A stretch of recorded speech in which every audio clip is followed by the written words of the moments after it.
ఇప్పుడు లోపల జరిగింది మీకు తెలుస్తానా అసలు చర్చనే జరగాలి లోపల. భారతీయ జనతా పార్టీ ఇవాళ జరిగినట్టు సమావేశ వివరాలన్నీ కూడా రాష్ట్ర అధ్యక్షులు కిషన్ రెడ్డి గారు ఎవరో ఒకరు బాధ్యత పేపుతారు.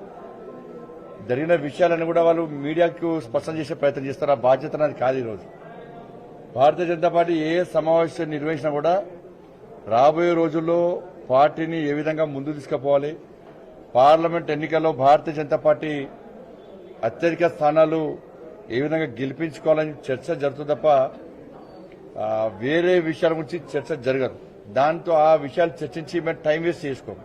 బట్ ఏం చర్చ జరిగింది ఏమిదన్న విషయాలు ఆల్రెడీ ఎవరికొరు బాధ్యత స్పోక్స్ పర్సన్సా, రాష్ట్ర ప్రధాన కార్యదర్శుల, సీనియర్ నాయకులు ఎవరికొరికి బాధ్యత అప్పచెప్తారు, వాళ్ళు చెప్పే ప్రయత్నం చేస్తారు.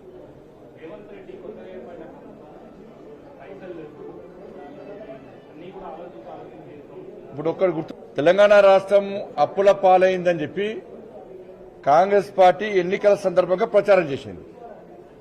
భారతీయ జనతా పార్టీ కూడా ఎన్నికలప్పుడు టీఆర్ఎస్ పార్టీ ప్రభుత్వం, బీఆర్ఎస్ పార్టీ మూర్ఖత్వ ప్రభుత్వం, కేసీఆర్ నేతృత్వంలో తెలంగాణ రాష్ట్రాన్ని అప్పుల పాలు చేసిందని చెప్పి మేము కూడా ప్రచారం చేస్తాం. ప్రజలకు కూడా వాస్తవాలు తెలిసి ఒక్కొక్కరి పేరు మీద 1,60,000 అప్పు చేసిన విషయం ప్రజలు కూడా తెలుసుకున్నారు. కాంగ్రెస్ పార్టీకి అధికారం ఇచ్చారు, కాంగ్రెస్ పార్టీని నమ్మిరు, కాంగ్రెస్ పార్టీకి అధికారం ఇచ్చారు. కానీ కాంగ్రెస్ పార్టీ ఎన్నికల సందర్భంగా 5 గ్యారెంటీలు 6 గ్యారెంటీలు ఇచ్చింది. మరి కాంగ్రెస్ పార్టీ ప్లాన్ ఏంది? ఇప్పుడు తెలంగాణ రాష్ట్రం అప్పుల పాలైందనే విషయం వాస్తవం. మీరు చెప్పారు, మేము చెప్పినాం, ప్రజలు కూడా నమ్మిరు. 6 గ్యారెంటీలను ఏ విధంగా అమలు చేస్తారు, తెలంగాణ రాష్ట్రంలో అప్పులను ఏ విధంగా తీరుస్తారు అనే ప్లాన్ మీకైతే ముందుంటారు. ఎన్నికల ముందు మీరు 6 గ్యారెంటీలు ఇచ్చినప్పుడు మీకైతే ప్లాన్ ఉంటుంది. ఆ ప్లాన్ ఏందో ఇప్పటికీ ప్రజలు వివరించాలా మీరు? ప్రజలకు ఇప్పటి కూడా ఒక భయాందోళనలో ప్రజలున్నారు. అప్పుల పాలైంది తెలంగాణ రాష్ట్రం, ఒక్కొక్కరి పేరు 1,60,000 అప్పు అయింది. ఈ అప్పులు కాంగ్రెస్ పార్టీ ఏ విధంగా తీరుస్తుంది అని చెప్పేసి ప్రజలు ఒక వేచి చూస్తా ఉన్నారు. దాన్ని పట్టించుకోకుండా కాంగ్రెస్ పార్టీ పార్లమెంట్ ఎన్నికల వరకు కూడా 6 లక్షల కోట్ల అప్పు చేసింది, 6 లక్షల కోట్ల అప్పు చేసింది అని చెప్పి టైంపాస్ చేస్తూ కాలం వెలువచ్చే ప్రయత్నం, ఒక ప్లాన్ కాంగ్రెస్ పార్టీ చేస్తున్నది. కానీ ప్రజలు కాంగ్రెస్ పార్టీ యొక్క ప్లాన్ గుర్తిస్తున్నారు. కానీ కాంగ్రెస్ పార్టీ ప్రజల విశ్వాసం చూరగొండాలంటే ఇప్పటికైనా కూడా మీ ప్లాన్ ఏంది? 6 లక్షల కోట్ల అప్పును ఏ విధంగా తీరుస్తారు? ఈ 6 గ్యారెంటీలను 100 రోజుల్లో ఏ విధంగా అమలు చేస్తారో మీరు చెప్పాలి. ఇది చెప్తేనే ప్రజలకు మీద విశ్వాసం ఏర్పడుతుంది. మళ్ళీ ఇదే 6 లక్షల కోట్ల అప్పు చేసింది అని చెప్పి మళ్ళీ పోయినసారికి బీఆర్ఎస్ పార్టీ ఫస్ట్ టైం గెలిచాం, మేము కొత్త గెలిచినప్పుడు తెలంగాణ రాష్ట్రము ధనిక రాష్ట్రం, అప్పుడు కొత్త గెలిచాం, మా తెలంగాణ రాష్ట్రం మేము కనీసం సంధానించుకోదా అన్నారు. ఇప్పుడు కాంగ్రెస్ పార్టీ కూడా మళ్ళీ ఈ 2 సంవత్సరాలు టైంపాస్ చేసి అరే మొన్ననే కొత్తగా ఏర్పడ్డది సంధానించుకోద్దా అని చెప్పే ప్రయత్నం చేస్తే మాత్రం ప్రజలు విశ్వసించారు. మీదొక జాతీయ పార్టీ, గతంలో ఈ రాష్ట్రాన్ని పాలించినటువంటి అనుభవం ఉన్నది, మీకు దేశాన్ని పాలించే అనుభవం ఉన్నది. తీరుస్తారు 6 గ్యారెంటీలు ఏ విధంగా అమలు చేస్తారు, మీకు ప్లాన్ ఉంటుంది. ఆ ప్లాన్ ను ప్రజలకు వివరించి ప్రజల లోపల భరోసా విశ్వాసం నింపాల్సిన బాధ్యత ఉంది. నేను ఒకటే చెప్తున్నా ఇవాళ, సరే పైసలు ఖర్చు లేని పని మీరు చేయాలి. ఫస్ట్ పైసలు ఖర్చున్నదేమో అప్పులు అంటున్నారు. అప్పుల పాలైంది, దాంతో నష్టం జరుగుతుంది మనకి.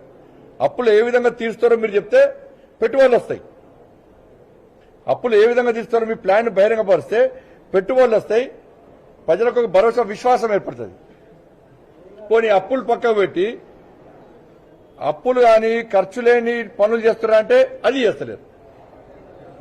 ఇవాళ మీరు ఒక 5 డిమాండ్లు మేము చేస్తున్నాం, మేము అడుగుతున్నాం రాష్ట్ర ప్రభుత్వాన్ని, రాష్ట్ర ముఖ్యమంత్రి గారిని. ఇప్పుడు డ్రగ్స్ కేసు, దాని మీద బీఆర్ఎస్ పార్టీ ప్రభుత్వం సిట్ వేసింది. ఈ డ్రగ్స్ కేసు ఏమైందో మీరు తిరిగి చూడండి. దానిలో ఎంత పెద్దోళ్ళైనా గుంజుకారండి బయటికి. మొత్తం డ్రగ్స్ కేసును మొత్తం పూర్తిగా నిర్వీర్యం చేసిండ్రు. పెద్దోళ్ళు హస్తం ఉందని చెప్పి దాన్ని మూసేసిండు.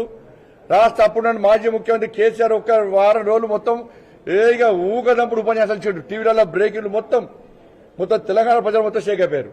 ఎవరిని ఇష్టపెట్టాం అని అధికారులు తిట్టిడు, వాళ్ళు తిట్టిడు, డ్రగ్స్ కేసిపోయింది.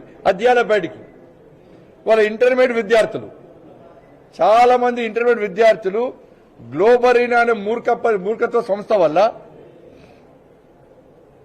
రాష్ట్ర ప్రభుత్వం నిర్లక్ష్యం వల్ల వాళ్ళ చాలా మంది పసి పిల్లలని ఇంటర్మీడియట్ విద్యార్థులు ఆత్మహత్య చేసుకున్న సంఘటన విషయాలు విచారణ జరపండి.